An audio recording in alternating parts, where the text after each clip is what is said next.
La Corte Internacional de Justicia está integrada por 15 jueces que duran 9 años en su cargo con posibilidad de una reelección.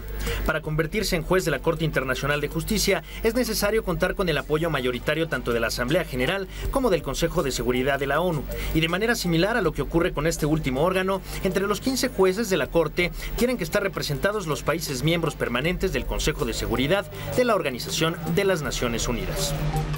Continuamos con nuestra conversación con el embajador Bernardo Sepúlveda, juez de la Corte Internacional de Justicia, aprovechando su breve estancia en México, y le agradecemos de verdad muchísimo que esté con nosotros.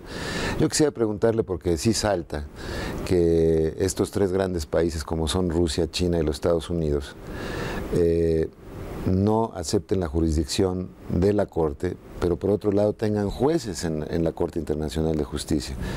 Parecería, digamos, una suerte de desbalance, por decirlo elegantemente, ¿no? De tener, digamos, magistrados del primer nivel mundial ahí, sin que sus países acepten esa jurisdicción. Yo me imagino que usted conversa mucho con ellos, ¿no se sienten un poco abusivos, extraños estos jueces de encontrarse en esa situación? Bueno, efectivamente en la historia de la Corte siempre ha habido jueces que representan o que tienen la nacionalidad de las 5 potencias que son miembros del Consejo de Seguridad.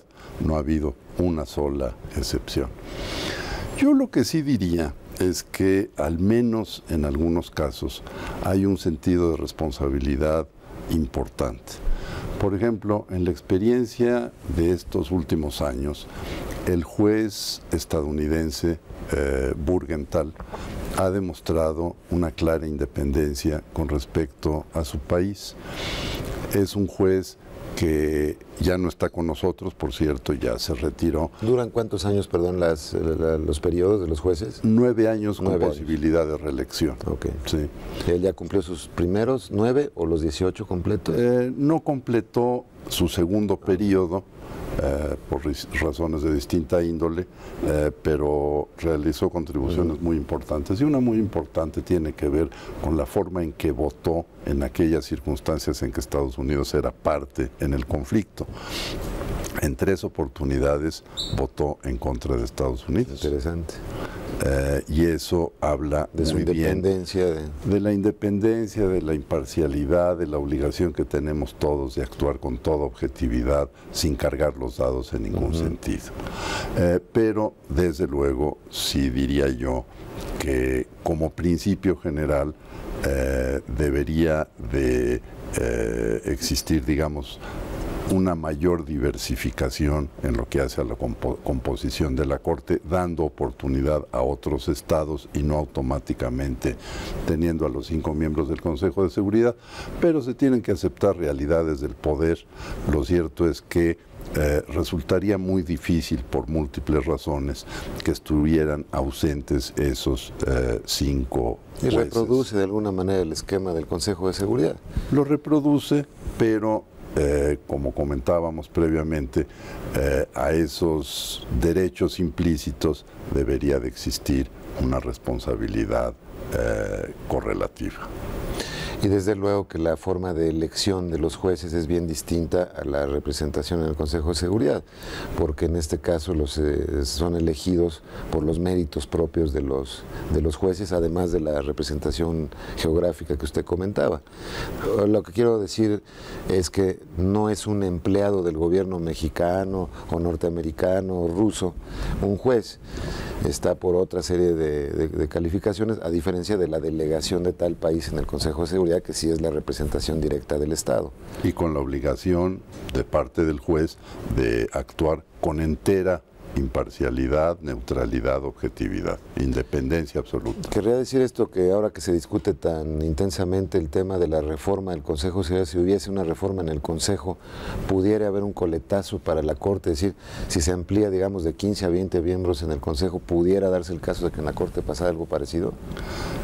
Son hipótesis de trabajo, Enrique, que yo preferiría no contestar porque tengo muchas dudas de que la reforma del Consejo de Seguridad se ponga en práctica y entonces pues la hipótesis creo que no se cumpliría.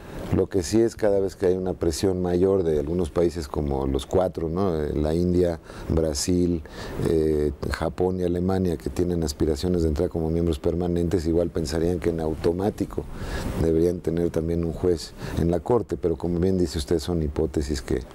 Noté que no mencionaba usted a México entre esos países que aspirantes tenían ese mismo impulso que los que mencionó usted. ¿No sería útil que México también levantara la mano y dijera, quiero yo también ser participante continuo en las tareas del Consejo de Seguridad?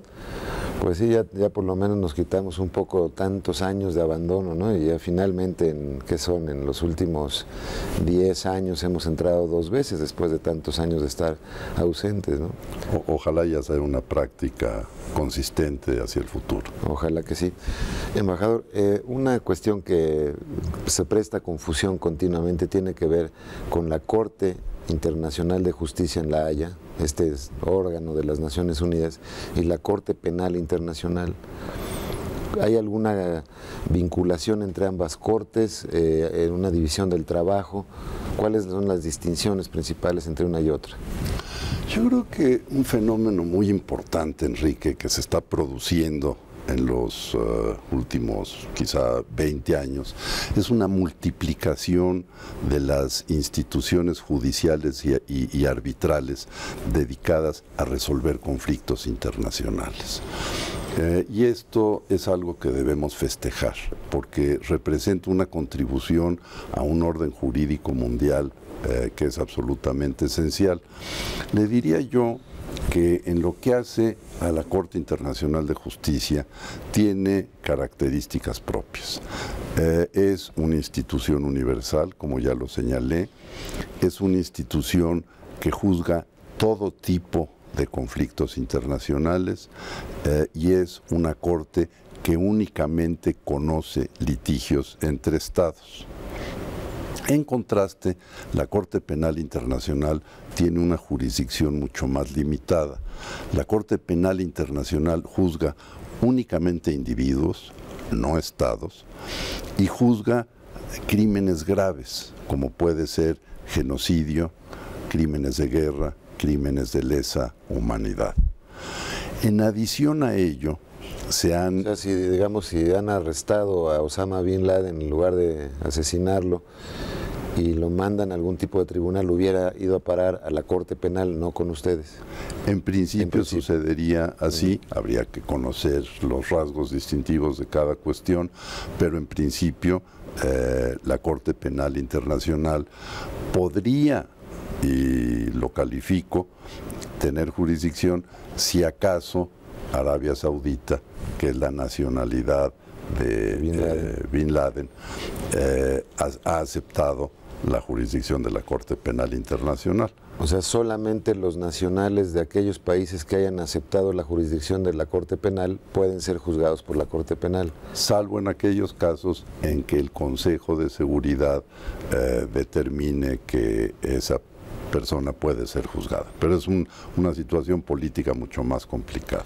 Ese sería un presupuesto, una hipótesis que a lo mejor en la que pudiera entrar Gaddafi en este momento, si después de que hay una resolución ya del Consejo de Seguridad, del No-Fly Zone famoso, para evitar que se siga masacrando con la Fuerza Aérea a los libios, en este caso, si llegara a ser arrestado, digamos, este individuo, el destino final sería en este caso la Corte Penal. Lo más probable sería que la Aunque Corte haya Penal, resolución del Consejo de Seguridad. Yo creo que necesariamente habría que existir esa resolución del Consejo de Seguridad, porque hasta donde recuerdo, Libia no es parte integrante del Estatuto de Roma que creó la Corte Penal Internacional. Ahora, en el caso de La Haya, en el caso de la Corte Internacional de Justicia, también han recibido casos de individuos, hay algunos bastante memorables. Los menciono a continuación, pero quisiera seguir estableciendo la distinción distinciones. entre uno y otro. Porque hay otros tribunales. Hay el Tribunal para la Antigua Yugoslavia, que tiene características propias. La primera cuestión es que es un tribunal efímero, un tribunal transitorio, como sucede también con el tribunal relacionado con crímenes en Ruanda, que una vez que concluya su mandato desaparece. Son órganos creados por el Consejo de Seguridad con el ánimo, cuando no existía la Corte Penal Internacional, de someter a juicio a individuos que han cometido crímenes graves. Y hoy día ya los tribunales especiales ya no se requerirían prácticamente desde el surgimiento. En términos relativos, porque tenemos dos casos que van a darle nueva vida al Tribunal sobre la Antigua Yugoslavia, que es el de Mladić, que acaba de ser aprehendido, y el de Karadzic, que fue aprehendido hace algunos meses y que está siendo sometido a juicio por el Tribunal de Crímenes en la Antigua Yugoslavia. Vamos a hacer un pequeño corte. Espero que las medicinas que les den a estos personajes en La Haya no sean tan poderosas como las de Milosevic, pero bueno, vamos a regresar con este y otros temas con el embajador Bernardo Sepúlveda.